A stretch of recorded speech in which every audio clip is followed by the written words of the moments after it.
everyone, welcome to my channel CCEK with Pooja LibreOffice Calc series. तो आज की class में हम लिब्रे ऑफिस कैल्क प्रोग्राम के अंदर कंडीशनल फॉर्मेटिंग ऑप्शन को समझने वाले हैं। इससे पिछली क्लास में हमने फॉर्मेटिंग टूल बार पर आने वाले बाकी सारे ऑप्शंस के बारे में बात की थी। अब यहाँ पे जो कंडीशनल नाम से एक ऑप्शन है, सबसे पहले जब आप इस ऑप्शन के अंदर जाते हैं तो आपको यहाँ पे कई सारे ऑप्शन दिखाई देंगे। तो इस ऑप्शन को इस्तेमाल करने से पहले हम ये समझ लेते हैं कि कंडीशनल का काम क्या होता है। जैसे अगर आपके पास कोई वैल्यू है जो आप किसी सेल के अंदर लिखना चाह रहे हैं और आपको लगता है कि उस वैल्यू को जब आप टाइप करें तो उस पर ऑटोमेटिक कोई कलर फिल होके आए जो कि इंडिकेट कराए कि ये वैल्यू जो है वो ग्रेटर है या लेस देन है या इक्वल है, तो उसके लिए हम कंडीशनल ऑप्शन का इस्तेमाल करते हैं। जब आप कंडीशनल ऑप्शन के अंदर जाते हैं तो आपको यहाँ 5 तरह की कंडीशन मिलती है। आप यहाँ पे कलर स्केल अप्लाई कर सकते हैं, कोई डेटा बार के अकॉर्डिंग कलर दे सकते हैं, आइकन सेट दे सकते हैं, या फिर आप कोई डेट वगैरह जो है वो दे सकते हैं। अब यहाँ पे सबसे पहले मान लीजिए मुझे कंडीशनल फॉर्मेटिंग जो है वो यहाँ पे कई सारे सेल्स में लगानी है। तो सबसे पहले हम कंडीशनल फॉर्मेटिंग को जब अप्लाई करें तो ये ध्यान रखें कि कई सारे सेलों को हम एक साथ सेलेक्ट कर लें ताकि कंडीशनल फॉर्मेटिंग किस सेल पर कैसे अप्लाई हुई है वो हमको समझ में आए। तो यहाँ पे मैंने कुछ सेल्स को सेलेक्ट किया। अब हम कंडीशनल ऑप्शन पे गए। अब यहाँ पे कंडीशन जो ऑप्शन है इससे पहले शुरुआत करते हैं हम, क्योंकि अगर आपको ये वाला ऑप्शन समझ में आया तो बाकी सारे ऑप्शन बिल्कुल बहुत ही ईजी है, बट यहाँ पे कंडीशन वाला ऑप्शन जो है वो थोड़ा सा कन्फ्यूज़न होता है। तो ये वाला ऑप्शन पहले समझ लेते हैं। अब यहाँ पे जब कंडीशन ऑप्शन के अंदर मैं गई तो यहाँ पर एक डायलॉग बॉक्स ओपन हुआ। सबसे पहले इस डायलॉग बॉक्स के अंदर आपको यहाँ पे मिलेगा, यहाँ लिखा हुआ है कंडीशन और यहाँ पे लिखा है सेल वैल्यू। यहाँ पे कुछ ऑप्शंस और भी आपको दिखाई देते हैं, ऑल सेल है, फॉर्मूला है, डेट है। अगर फॉर्मूला पर आप कंडीशन लगा रहे हैं तो यहाँ से आप फॉर्मूला ऑप्शन को सेलेक्ट करते हैं। अब यहाँ पे मैंने सेल वैल्यू सेलेक्ट किया क्योंकि मैं सेल की किसी एक वैल्यू पर कंडीशन दे रही हूँ। अब यहाँ पे आपको डिफ़ॉल्ट में दिखेगा इज इक्वल में यहाँ पर आप कोई भी वैल्यू दे सकते हैं जो कि इक्वल अगर होगी तो वो सेम कलर आपको देगा। तो मान लीजिए मैंने कहा कि मैं यहाँ पर इज इक्वल टू से ही स्टार्ट करती हूँ। मैंने यहाँ पर एक कोई भी नंबर दिया, मैंने यहाँ पर ये नंबर दिया 50। अब मैं चाहती हूँ कि मैं इस सेल में जब भी ये 50 नंबर हो तो यहाँ पे इज इक्वल टू जो है वो लगे होने की वजह से वो 50 नंबर आपको बार बार कलर करके दे देगा। अब यहाँ पे अप्लाई स्टाइल लिखा है, यहाँ पे अप्लाई स्टाइल पर आप जाएंगे। उसके बाद आपको यहाँ पे किस तरह का स्टाइल इसके अंदर लेना है, जैसे हेडिंग, हाइपरलिंक, जो भी आपको देना हो वो दे सकते हो। मैं यहाँ पे नया कलर बना रही हूँ इसलिए मैं न्यू स्टाइल ऑप्शन पे जा रही हूँ। तो जब मैं न्यू स्टाइल ऑप्शन पे आऊँगी तो मेरे सामने फिर से एक ऑप्शन ओपन होगा जिसमें बाकी के ऑप्शन से मुझे कोई मतलब नहीं। मैं यहाँ पर देखूँगी बैकग्राउंड कहाँ लिखा हुआ है। बैकग्राउंड ऑप्शन पे जाके हमें यहाँ पे कलर का ऑप्शन दिखाई देगा। अब कलर ऑप्शन पे जाने के बाद आपके सामने बहुत सारे कलर ओपन हैं, आप कोई भी कलर दे सकते हैं। तो मैंने यहाँ पर एक कोई कलर सेलेक्ट किया, उसके बाद मैंने किया ओके। देन उसके बाद मुझे यहाँ पर ओके करना है। मैं चाहती हूँ कि इन सेलों पर ये वाली कंडीशन लग जाए कि जब मैं यहाँ पे 50 नंबर एक से ज़्यादा बार टाइप करूँ तो यहाँ पर वो ये कलर मुझे उसी नंबर वाली सेल पर शो कराए। मैंने यहाँ पे किया ओके। अब मैं इन सेलों के अंदर जब कोई भी नंबर टाइप करूँगी तो बाकी सेलों पर कोई खास इफेक्ट नहीं पड़ेगा, बट जो नंबर मैं यहाँ पर 50 नंबर में जितने बार टाइप करूँगी वो नंबर यहाँ पे रेड हो जाएगा। और सिर्फ यहाँ पर नंबर ही नहीं बल्कि जब आप कभी भी ये नंबर चेंज कर देंगे तो आप देखेंगे वहाँ पे कलर जो है वो ऑटोमेटिक बदल भी गया। तो इस तरीके से कंडीशनल फॉर्मेटिंग हर बार इक्वल नंबर पर ही बार बार जो है वो आपको दिखाई दे रहा है। अब इसी में हम और भी कंडीशनल फॉर्मेटिंग को समझ लेते हैं। तो मैंने फिर से सिलेक्ट किया कोई रेंज, फिर से कंडीशन ऑप्शन पे गए। अब यहाँ पे अगर आप इक्वल की जगह ग्रेटर देन लेना चाहते हैं तो ग्रेटर देन का भी ऑप्शन है। कोई वैल्यू जैसे आपको 50 से ऊपर वाले नंबर को कलर करना है तो यहाँ पर आप ग्रेटर देन ले सकते हैं। अगर आपको लेस देन यानी कि 50 से छोटे नंबरों पर आपको कलर करना है तो लेस देन ले सकते हैं। यहाँ पर नॉट इक्वल है, बिटवीन है, बिटवीन ले सकते हैं। जैसे बिटवीन में आपको 2 ऑप्शंस मिलेंगे, 2 बॉक्सेस आ जाएंगे कि जैसे मैंने कहा यहाँ पर 45 से लेकर मान लीजिए 150 तक के जो नंबर हों सिर्फ उनको कलर करे। बिटवीन होने की वजह से 150 के ऊपर वाले कलर और 45 से नीचे वाले नंबरों पे कलर ना किया जाए। तो यहाँ पर हम फिर से अप्लाई स्टाइल पे गए, न्यू स्टाइल पर पहुँचे, बैकग्राउंड पे पहुँचे और मैंने इसको कोई एक कलर दिया। उसके बाद ओके किया। अब 45 से 150 की बात हुई है तो चलिए यहाँ पे 45 के बीच का कोई नंबर टाइप करते हैं और आप देख सकते हैं इन नंबरों पर कलर आ गया, बट कुछ नंबरों पे कलर नहीं आया। जैसे यहाँ पर जो नंबर यहाँ पे 7854 है इस पे कलर नहीं आया, 12 पे भी नहीं आया और 540 पर भी नहीं आया, क्योंकि ये नंबर 45 से जो है वो 150 की रेंज के बाहर की है। तो इस तरीके से बिटवीन आप लगा सकते हो।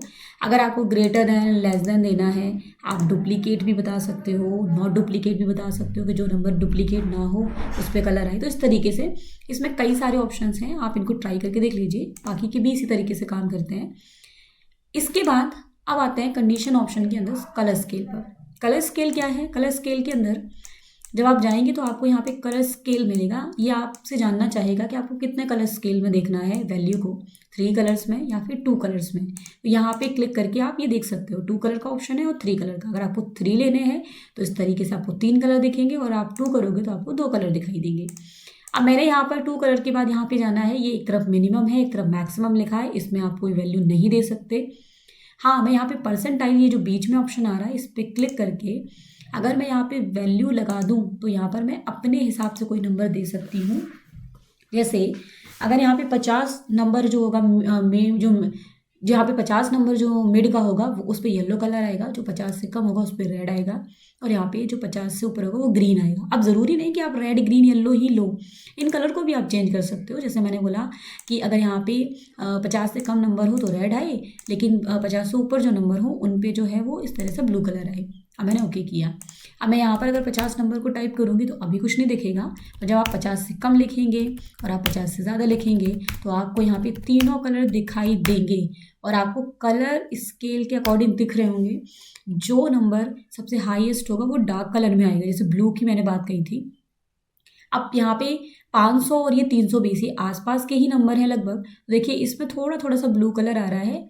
इस तरीके से क्या करता है, शेडिंग में कलर को दिखाता है। मल्टीपल 3 ही कलर होंगे बट उनमें शेडिंग दिखाएगा। तो इस तरीके से आप कलर स्केल को लगाते हो। उसके बाद यहाँ पर नेक्स्ट ऑप्शन है कंडीशन के अंदर डेटा बार। डेटा बार में क्या होता है, जैसे आपने कंडीशन में उसको बताया था कि मुझे 50 से कम नंबरों को कलर करना है, 50 से ज़्यादा का करना है, 50 से मुझे 150 तक करने हैं। बट डेटा बार के अंदर कोई नंबर नहीं देते हम, ये वैल्यू को देखकर कलर करता है। जैसे डेटा बार में पहुँचे, अब डेटा बार में यहाँ पर आपको मिनिमम और मैक्सिमम 2 ऑप्शन दिखेंगे। इसमें कोई चेंजेस नहीं होगा। इतना करके मैंने ओके कर दिया। अब मैं यहाँ पे कोई भी वैल्यू डालना स्टार्ट करती हूँ। देखिए आपको यहाँ पे कलर शो हो रहा होगा। मैं जैसे ही वैल्यू टाइप करती जा रही हूँ कलर आता जा रहा है, और जो वैल्यू सबसे बड़ी है उस पर पूरा सेल पे कलर फिल होके आ रहा है। जैसे यहाँ पे 400 वाली जो वैल्यू है वो देखिए फिल होके आ रहा है पूरा कलर।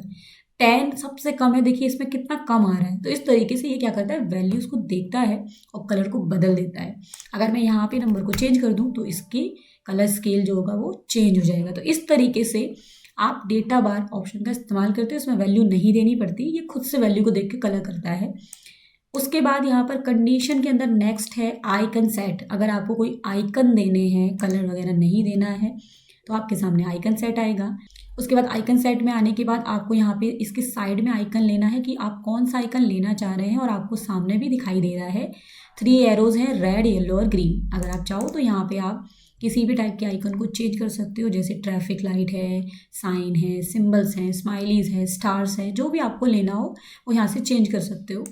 अब यहाँ पे ये वैल्यू देनी है, उसके सामने आपको बताना है परसेंट में वैल्यू या परसेंटाइल में, फॉर्मूला में। तो मैं यहाँ से वैल्यू सिलेक्ट करती हूँ दोनों में, और मैं यहाँ पर कोई भी एक वैल्यू दे रही हूँ। यहाँ पे मैंने 50 को दिया कि 50 से ज़्यादा हो या 50 के बराबर हो तो येलो एरो आ जाए।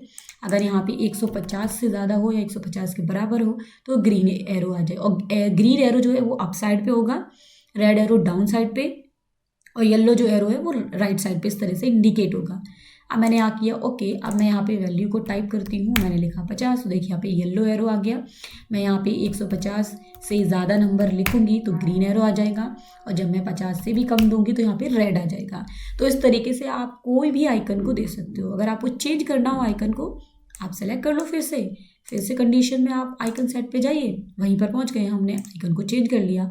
यहाँ से मैंने स्माइली ले लिया, यहाँ पे भी मैंने सेम वैल्यू रख दी, फिर से जो पहले थी वही वैल्यू मैंने ऐड की, परसेंट की जगह पे वैल्यू दिया, यहाँ भी वैल्यू दिया, ओके किया।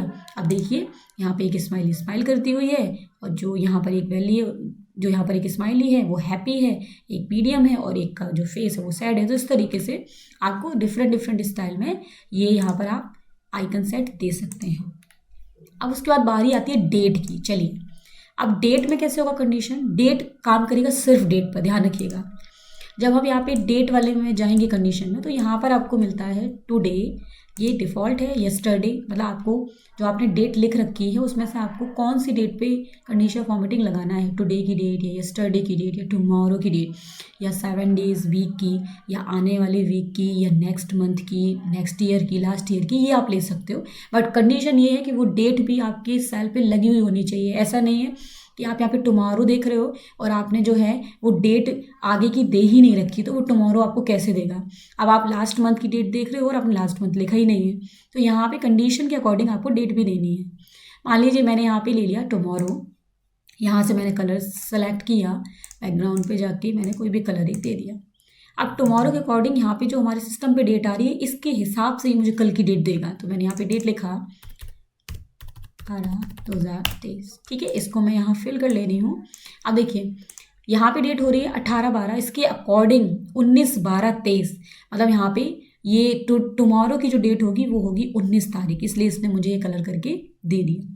तो इस तरीके से जब आप डेट वाले फंक्शन का इस्तेमाल करेंगे तो आप ध्यान रखेंगे कि यहाँ पर टुमारो, टुडे, यस्टरडे, ये सारी डेट्स के अलावा किस टाइप की डेट जो है वो यहाँ पर ली हुई है हमने। तो इस तरीके से जो है वो हम कंडीशनल फॉर्मेटिंग का इस्तेमाल कर सकते हैं। और अगर आप चाहो तो इसको चेंज भी कर सकते हो सकता है कि मुझे यहाँ पे टुमारो की डेट नहीं लेनी थी, तो मैंने फिर से उसी सेल को सेलेक्ट किया, फिर से डेट पे गए, यहाँ पे जाके हमने यस्टरडे कर लिया, ओके किया, तो देखिए यहाँ पे अब 18 डेट है आज, तो इसके अकॉर्डिंग 17 सेलेक्ट करके दे दिया, उस पर कलर कर दिया। और अगर ये डेट को मैं फिर कभी दोबारा रिपीट कर दूँ, मान लो मैंने यहाँ पे 17 फिर से लिख दिया, तो ये फिर से मुझे कलर करके दे देगा। तो इस तरीके से आप कंडीशनल फॉर्मेटिंग का इस्तेमाल करते हैं। और अच्छी बात ये है कि कंडीशनल फॉर्मेटिंग लगाने पर बार बार हमें कलर हटाना या लगाना नहीं पड़ता, वो कंडीशन को देखकर अपने आप उसको कलर कर देता है। कहाँ से वैल्यू को कलर हटाना है वो खुद से अपने अकॉर्डिंग देता रहता है, हमको उसमें कोई ऑप्शन यूज़ नहीं करना पड़ता। तो इस तरीके से हम कंडीशन का इस्तेमाल करते हैं। अब यहाँ पे मैनेज भी समझ लीजिए इसका क्या काम है। जैसे सपोज करिए मैंने यहाँ पे कई सारी कंडीशन लगा रखी है, तो मैं यहाँ पे जब मैनेज ऑप्शन पे जाऊँ तो यहाँ पे मेरे सामने एक कंडीशनल फॉर्मेटिंग का बॉक्स खुलेगा। ये मुझे बताएगा कि इस सेल को जो मैंने सेलेक्ट कर रखा है उसमें कौन कौन सी जो कंडीशन है वो लगी हुई है। जैसे A1 से लेके A8 तक मैंने ये वाली वैल्यू लगा रखी थी, B1 से लेके B8 तक मैंने बिटवीन लगा रखा है, इतने नंबर से इतने नंबर तक, मतलब सारे आपको दिखा रहा है। अगर आपको किसी में चेंज करना है तो आप उस पर क्लिक करके ये नीचे एडिट में आएगा, आप उस जगह पे जाकर आप इसमें बदलाव कर सकते हैं। अगर आपको कोई कंडीशन फॉर्मेटिंग डिलीट करनी है तो आप इसको रिमूव कर सकते हैं। अब यहाँ पे सपोज करिए मुझे सारी एक साथ हटानी है, तो मैं यहाँ पे रिमूव करती जाऊँगी। उसके बाद जब मैं ओके करूँगी फाइनल, तो आप देखेंगे सारे सेल से कंडीशन फॉर्मेटिंग जो है वो ऑटोमेटिक रिमूव हो चुकी होगी। तो इस तरीके से हम कंडीशन ऑप्शन के अंदर जाकर कंडीशन फॉर्मेटिंग का इस्तेमाल करते हैं। कंडीशन किसी भी तरह की हो सकती है, कोई नंबर की हो सकती है, कलर स्केल वाली हो सकती है, डेटा बार हो सकता है, आइकन सेट हो सकता है, या कोई डेट हो सकता है। बट आपको लगाने के लिए बस इन ऑप्शंस को समझना होता है कि कंडीशन किस लिए दे रहे हैं और किस तरीके से इस्तेमाल हो रही है। तो आज की क्लास में आपने लिब्रे ऑफिस कैल्क प्रोग्राम के अंदर फॉर्मेटिंग टूल बार पर आ रहे कंडीशनल ऑप्शन को जाना, कंडीशनल ऑप्शन का क्या काम होता है और इसका इस्तेमाल हम लिब्रे ऑफिस कैल्क पर किस तरीके से करते हैं। तो उम्मीद है कि आपको आज की क्लास समझ आई होगी। नेक्स्ट क्लास में हम इसी तरीके से कुछ और ऑप्शंस के बारे में बात करेंगे। मिलते हैं नेक्स्ट क्लास में।